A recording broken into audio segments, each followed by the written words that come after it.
हाय guys. तो good morning, welcome to my YouTube channel Suraj teach point में आपका फिर से स्वागत है।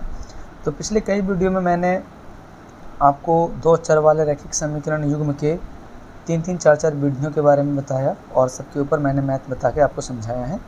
आज की जो विधि है वो है ब्रजगुणन विधि, और ये विधि भी बराबर परीक्षा में पूछे जाते हैं। जो 10th के समीकरण को हल करने की बात आती है तो ये विधि बराबर पूछे जाते हैं। तो गाइस, ये बात पे हमको ध्यान रखना है कि विधियाँ हर साल पूछी गई है और इसमें भी पूछी जा सकती है, इसलिए आप इसकी तैयारी भी अच्छे से कर लें। तो दो चर वाले रैखिक समीकरण युग्म में हम ब्रजगुणन विधि का कैसे प्रयोग करते हैं वो समझिए। तो इसमें एक सूत्र लगेगा गाइस, ठीक है। वो सूत्र क्या क्या होता है पहले उसको समझिए। मान लीजिए कि दो चर वाले रैखिक समीकरण के पहले हम दो व्यापक रूप ले लेते हैं। मान लीजिए कि आपका ax plus by plus c=0 एक रैखिक समीकरण है, ठीक है। यह एक रैखिक समीकरण है। ऐसा ही फॉर्म होता है आपके सवाल का, जिससे कि मान लीजिए आपको कोई सवाल मिल गया x प्लस वाई, है ना, या फिर -14 = 0, ठीक है ना गाइस। तो ये देखिए इस प्रकार से ये भी मेरा सजा हुआ है। तो उसी तरह से हम समझते हैं किस प्रकार से मेरा रैखिक समीकरण का एक व्यापक रूप है, ठीक है। उसी प्रकार से तो ये मान लीजिए कि दो चर वाले रैखिक समीकरण हो गए, लेकिन युग्म की बात है तो दो समीकरण रहेगा आपके पास। तो एक और समीकरण रहेगा इसी तरह से ax plus by plus c=0। दो समीकरण रहेंगे आपके, तब तो आप युग्म होगा ना। रैखिक समीकरण के युग्म इसी को कहते हैं कि दो गो है भाई, युग्म हो गया, जोड़ा हो गया। तो लेकिन अभी दोनों एक जैसा दिख रहा है ना गाइस। तो हम क्या करेंगे, इसको अलग करेंगे। इसको 1 मान लेते हैं ये, और इसको 2 मान लेते हैं, ठीक है। अब रही बात कि मान लीजिए कि आपका सवाल कोई है x, मान लीजिए कि आपका कोई सवाल है x प्लस वाई बराबर 40 और x माइनस वाई बराबर 4।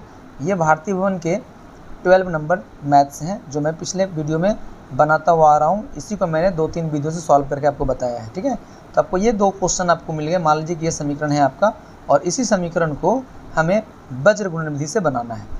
तो सबसे पहले क्या करेंगे गाइस कि हम सूत्र को समझेंगे, ठीक है। तो सूत्र में वज्रगुणन विधि का हम ऐसे रूप का प्रयोग करेंगे। हम इस समीकरण को ऐसे रूप में ला सकते हैं। देखिए x है आपका, x वाला हो गया, y है आपका, y वाला हो गया, और ये अचर मान है तो ये चूँकि बराबर के बाहर है इसलिए 14 है, और ये c अंदर है तो हम इसको भी अंदर कर लेंगे। तो ऐसा हो जाएगा ना वो x प्लस वाई माइनस 14 ऐसा वाला हो जाएगा। इसको भी आप ऐसा कर सकते हैं, जैसे कि मान लीजिए आप x प्लस वाई और ये 14 जो बाहर, इसको अंदर कीजिए तो प्लस में अंदर आएगा, माइनस हो जाएगा, बाहर क्या रहा, 0 रहा। तो ठीक है गाइस, तो मैंने इसको कर लिए, और ये भी आपके सामने है x प्लस वाई माइनस 14 बराबर 0, ये तो हो गया।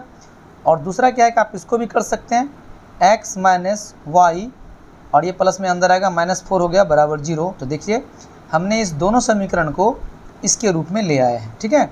अब आप समझिए ax, तो a b c क्या है, ये a b c अचर मान है। यहाँ पर भी कुछ नहीं तो यहाँ पर 1 होगा, यहाँ पर भी कुछ नहीं तो यहाँ भी 1 है, यहाँ पर तो 14 है ही। और देखिए यहाँ पर x के गुणांक a1, y के गुणांक b1 और c 1 है।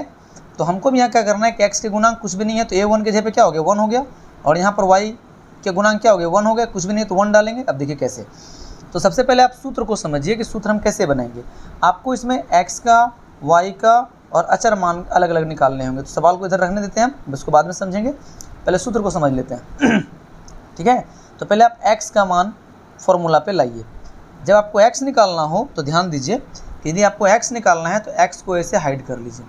अब जो बचा उसको क्रॉस में वज्रगुणन विधि के नियम से वज्रगुणन कीजिए, यानी गुणा जैसा व्यवहार कीजिए, यानी कि क्रॉस में गुना करेंगे, ठीक है। तो पहले क्या हो जाएगा मेरा, b1 को c2 से गुना करेंगे तो लिखेंगे b1 c2, ठीक है गाइस।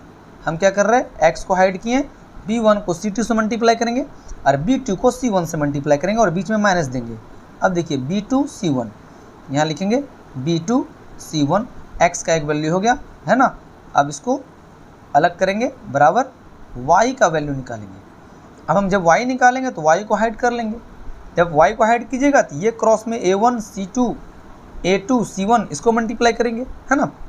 तो लिखते हैं c1 a2, ऐसे लिख रहा हूँ c1 a2 माइनस, अब क्या हो जाएगा c2 a1, ठीक है। हाँ तो गैस, तो यहाँ पे हम लोग x का वैल्यू और y का फॉर्मूला ही बना चुके हैं। अब एक और अचर मान बच गया है c वाला, है ना। तो अचर मान के लिए हम अचर ही मान ले लेंगे, मान लेते हैं 1 अचर मान है। तो 1 एक बाय क्या करेंगे, अब हमको इस बार क्या करना होगा, इसको हाइड करना होगा। जब ये आप हाइड करेंगे तो a1 b2 क्रॉस में आ रहा है और a2 b1 क्रॉस में आ रहा है, ठीक है। तो हम क्या करेंगे, a1 b2 लिखेंगे, a1 इंटू b2, ये गुनाम आ गया, फिर ये माइनस, अब इधर से उसको लिखेंगे, है ना गाइस, a2 b1। तो मैंने क्या किए कि जब मैंने x को हाइड किए तो ये क्रॉस लिया मैंने, वज्र गुणन हो गया। जब इसको मैंने हाइड किया तो इधर वाले को क्रॉस किया, इसको क्रॉस किया। अब जब हम इसको हाइड किए तो ये इनकी चारों को क्रॉस किए इस तरह से, है ना गाइस। तो अब समझ में आ गया आपको कि हम फार्मूला में x का वैल्यू, y का वैल्यू और अचर मान का वैल्यू कैसे निकालने के लिए फार्मूला बनाया है। अब इस आधार पे हम इस मैथ को सॉल्व करेंगे, ठीक है। बस यही फार्मूला है वज्र गुणन विधि का। इसके बाद क्या करना है वो आपको हम अभी बताएंगे, लेकिन अब ये समझिए कि इस फॉर्मूले पे हम इस मैथ को कैसे सॉल्व करने वाले हैं। अब आप समझिए कि मान लीजिए कि यहाँ पर तो x था, लेकिन यहाँ पर a नहीं है, तो यहाँ पर x के बगल में क्या है, a, और यहाँ पर x के बगल में कुछ नहीं है, तो a का वैल्यू हो गया, a1 का वैल्यू कुछ नहीं है तो 1, ठीक है। यहाँ पर b का जगह है, ये y दिया हुआ, y इसमें भी है लेकिन b का मान नहीं है, तो b1 का वैल्यू हो गया कुछ नहीं है तो 1। और अब देखिए c1 के जगह पे यहाँ क्या मिल रहा है आपको, -14, ऐसे लिख लीजिए, ठीक है गाइस, समझ में आ गई ये वाला बात आपको। ठीक उसी प्रकार से अब a2 b2 और c2 के साथ इसका टू में क्या,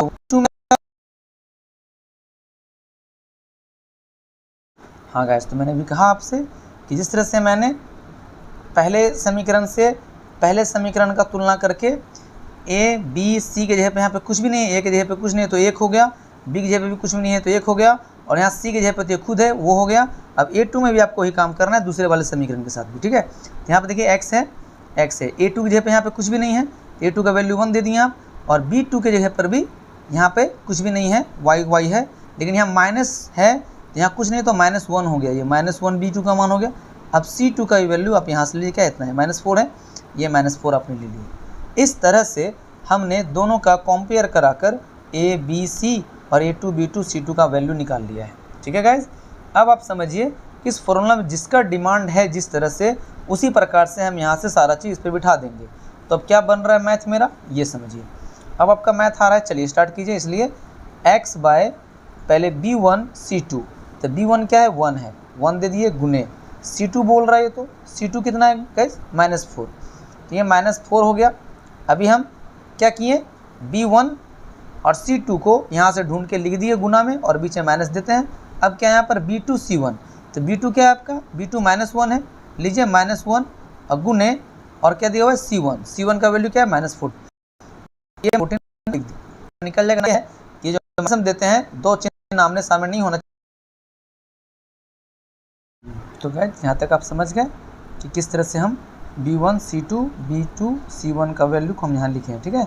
अब फिर से लिखेंगे बराबर y बाय, अब y में भी हम इसी प्रकार से काम करेंगे। तो यहाँ पे जो मांग रहा है वो देंगे हम c1 a2, तो c1 आपका क्या है -14, तो -14 इंटू अब क्या चाहिए a2 का मान कितना है 1, ये ठीक है गाइस। अब आगे बढ़िए, बीच में क्या है माइनस है, यहाँ पे c2 चाहिए और a1 चाहिए आपको, तो c2 क्या है -14, तो ये ब्रैकेट में ही डालिए, चूँकि आमने सामने का चिन्ह के बीच इंटू का साइन चाहिए, तो इंटू ये ब्रैकेट का काम कर रहा है। अब इसके बीच क्या चाहिए, गुना a1 का वैल्यू क्या चाहिए, तो a1 क्या है 1 है, तो ये भी मैंने डाल दिए, y का भी हो गया। अब आपका क्या बच गया, एक 1 बाय, तो 1 बाय भी आप लिख दीजिए ऐसे। तो 1 बाय में क्या करना है, a1 b2, a1 आपका क्या है, a1 आपका 1 है, 1 गुने b2 आपका -1 है, तो -1 डाल दिए इसमें, ठीक है। अब बीच में माइनस पड़ेगा। अब क्या चाहिए उसको, a2 b1, तो a2 क्या है आपका, a2 1 है इंटू और फिर क्या चाहिए b1 क्या है 1 है, ये डाल दिए हमने। यहाँ तक आपको समझ में आया किस तरह से हम लोग बिठाए हैं सब चीज़, इसका इंपॉर्टेंस है, इसमें आप कैसे बिठाते हो वो देखिए। अब इसके आगे आपको क्या करना है, अब इसके आगे आप मल्टीप्लाई कर लीजिए, जो है जैसे वैसे ही। देखिए 1 को -4 से मल्टीप्लाई कीजिएगा तो -4 आ जाएगा। अब यहाँ देखिए ये दोनों मल्टीप्लाई करेगा, माइनस माइनस प्लस, है ना, तो माइनस माइनस प्लस, तो 14 को 1 से गुना करेंगे, 14 का 14, और ये माइनस बीच में है, ये रहेगा ऐसे। अब फिर से बराबर y बटा, इसको भी गुना कर लीजिए, -14 को 1 से गुना कीजिएगा तो -14 ही आएगा, ठीक है। अब ये देखिए -14 को अगर 1 से गुना करिएगा तो -14 ही आएगा। अब यहाँ बीच में माइनस है तो माइनस माइनस प्लस हो जाएगा उसमें, ये लिख देंगे हम लोग, ठीक है गाइस। तो यहाँ पर हम लोग चेक कर लेंगे कि C1 और A2, C1 का 14 था और A2 कितना था 1, ये तो ठीक है। फिर C2 क्या था -4, सॉरी देखिए यहाँ पर -4 था, हमने 14 लिख दिया, इसको हटा दीजिए, ठीक है। तो -4 और A1 का वैल्यू हो गया 1, तो -4 है गाइस, मिस्टेक हो गया यहाँ पर, इसको हमको ये 1 हटाना पड़ेगा। अब ये प्लस माइनस माइनस हो गया है। चलिए अब बराबर में 1 बाय, इसको इससे मल्टीप्लाई कीजिएगा तो -1 हो जाएगा, और ये माइनस को 1 से गुना कीजिएगा तो 1 ही हो जाएगा, ठीक है गाइस। हमने यहाँ पे एक हटा दिए हैं, ये 14 लिखा गया था गलती से, तो ये मैंने हटा दिया उसको, ठीक है। चलिए अब आगे बढ़ते हैं थोड़ा सा और आगे। देखिए अब क्या करना है आपको, नेक्स्ट स्टेप में x बाय ये दोनों को माइनस माइनस प्लस कर लेना है। तो माइनस माइनस प्लस हो गया, 14 4 18 हो गया, ये माइनस में, ये देखिए हो गया, इक्वल y बट्टा, ये देखिए माइनस में 14 है और ये प्लस में 4 है, तो माइनस प्लस माइनस, 14 में 4 गया 10 बचा, तो माइनस में 10 बचेगा, चूँकि ज़्यादा माइनस है, माइनस ज़्यादा है मतलब -14 रुपये कर्ज है और प्लस में 4 रुपया है। अगर हम दे भी देते हैं 4 रुपये, 10 रुपये बच जाएगा मेरे को देकर कर्ज में, वो मैंने माइनस लिखे। आगे बढ़िए, 1 बाय ये भी माइनस माइनस प्लस हो गया, यानी 1 1 2 हो जाएगा और ये माइनस रहेगा इसके साथ, कोई प्रॉब्लम नहीं है गाइज। अब आपको देखिए यहाँ के बाद क्या करना है, यहाँ के बाद आपको क्या करना है, इन दोनों को इसके बराबर करना है, चूँकि ये बराबर के बाहर था।